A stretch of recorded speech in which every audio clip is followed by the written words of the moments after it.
ይሄዳልን እያሉ እዛ ለማይችሉት ለማጥፋት ኪስ ለማውላት ሳይሆን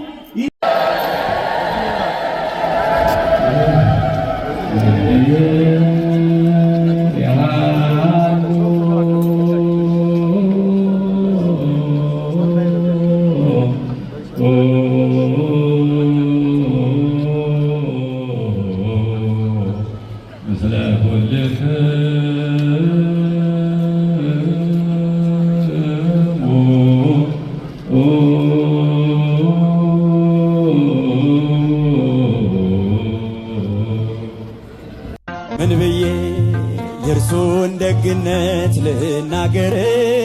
ወዶኛል ከሁሉ አብልጦ እግዚአብሔር።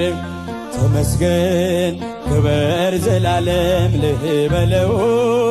አምላኬ ያደረገልኝ ብዙ ነው።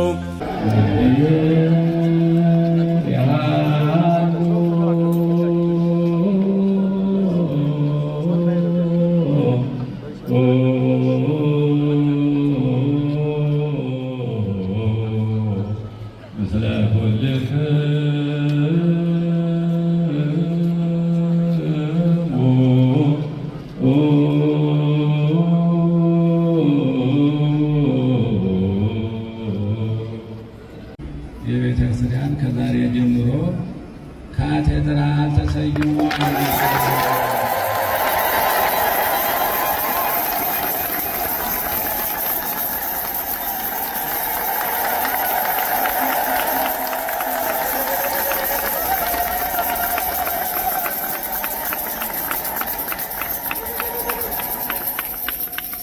ቅዱስ ሚካኤል የቅዱስ ሚካኤል ቤተ ክርስቲያን ካቴድራል ተብሎ ተሰይሟል።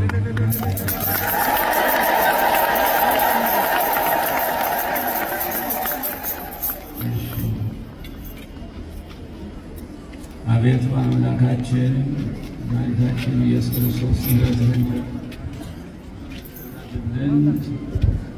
ይህን ቤተ ክርስቲያን አስጀምረህ ስላስፈጸምከን ክብርና ምስጋና ላንተ ይሁን። የክርስቶስ ተከታዮች መሆናችን የሚታወቀው በፍቅር ነው። መገለጫችን መታወቂያችን ፍቅር ነው። የክርስትና ሕይወት የክርስትና እምነት መታወቂያው ፍቅር ነው። እግዚአብሔር ፍቅር ስለሆነ እኛ ደግሞ የክርስቶስ የእግዚአብሔር ልጆች ከሆን መፋቀር አለብን፣ መዋደድ አለብን፣ መረዳዳት አለብን፣ መተዛዘን አለብን። በየጊዜው ለግንባታው የተሳለጠ እንዲሆን አባታዊ ምክር ማበረታቻ ሰጥ ዕለት በማዕከላችን በመገኘታቸው 2018 ዓመተ ምህረት ህንፃ ቤተ ክርስቲያኑ እጅግ በርካታ ምዕመናንና እንዲሁም ብፁዓን አበው ሊቃነ ጳጳሳት በተገኙበት እዚያ እንሰሩበት እንሰራለን እንሄዳለን እያሉ እዛ ለማይችሉት ለማጥፋት ኪስ ለማውላት ሳይሆን ይህ ሁሉ ህንፃ የሚሰራው በእውነት በቅዱስ ትምህርት ቤትም ለ2020 ለማድረስ ነው። እነዚህ ህንፃዎች ከአንድ ዓመት አባላ ቅዱስ አባላችን እንደው እነዚህ ህንፃዎች የእኛ ልጆች ናቸው። የእንጀራ ልጅ ሲመጣ የህንፃዎቹን ያጠፋቸዋል። ተሸግረናል። በእውነት የሰራናቸው ህንፃ ቢፈተሹ ጥሩ አይደለም። አሁን ግን ለአራት አምስት አህጉረ ስብከት የሚያጠቃልል ህንፃ የሚረዳ ህንፃ ነው የተሰሩት። ምክንያቱ ከአንድ ዓመት በኋላ ከሁለት ዓመት በኋላ ከ120 ሚሊዮን ብር በ30 ቀናት በወር ገቢ የሚያስገኝ ነው። ይህ በእውነት የአዲስ አበባ አለቆች ትከሻ ይመሩታል ብለን አናስብ። የቅዱስ ሲኖዶስ እንዲመራው ያስፈልጋል። በእውነት ህንፃ ከአሁኑ በኋላ እንዲሁ ሌሎቹ መጥተው እዚያ እንሰሩበት እንሰራለን እንሄዳለን እያሉ እዛ ለማይችሉት ለማጥፋት ኪስ ለማውላት ሳይሆን ይህ ሁሉ ህንፃ የሚሰራው በእውነት በቅዱስ ሲኖዶስ እንዲመራ በአዲስ አበባ ሀገረ ስብከት ተመድቦበት ገቢዎቹ ቅጥጥሮቹ ተቆጣጥሮ በእውነት ለአብነት ትምህርት የሚከፈት እንጂ ለሚካኤል ብቻ ዳስተዳዳሪ አይመስለኝም። ለዚህ ነገ እንሞት እንችላለን፣ እንቀየርም እንችላለን። እነዚህ ህንፃዎች የፈጠርናቸው ስማችን እያጠፉ ነው።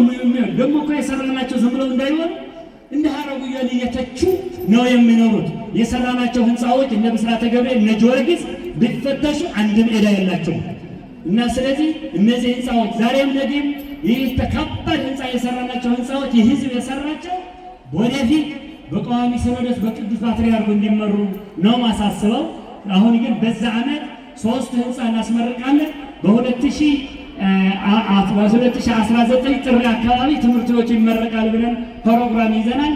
እነዚህ አሁን 4 ህንፃ ግን ከመስከረም በኋላ በጥቅምት ሲኖዶስ አካባቢ ለማድረስ እየሰራን ያለው እግዚአብሔር ከረዳን እንግዲህ አስመርቀን ለቅዱስ ሲኖዶስ እናስረክባለን።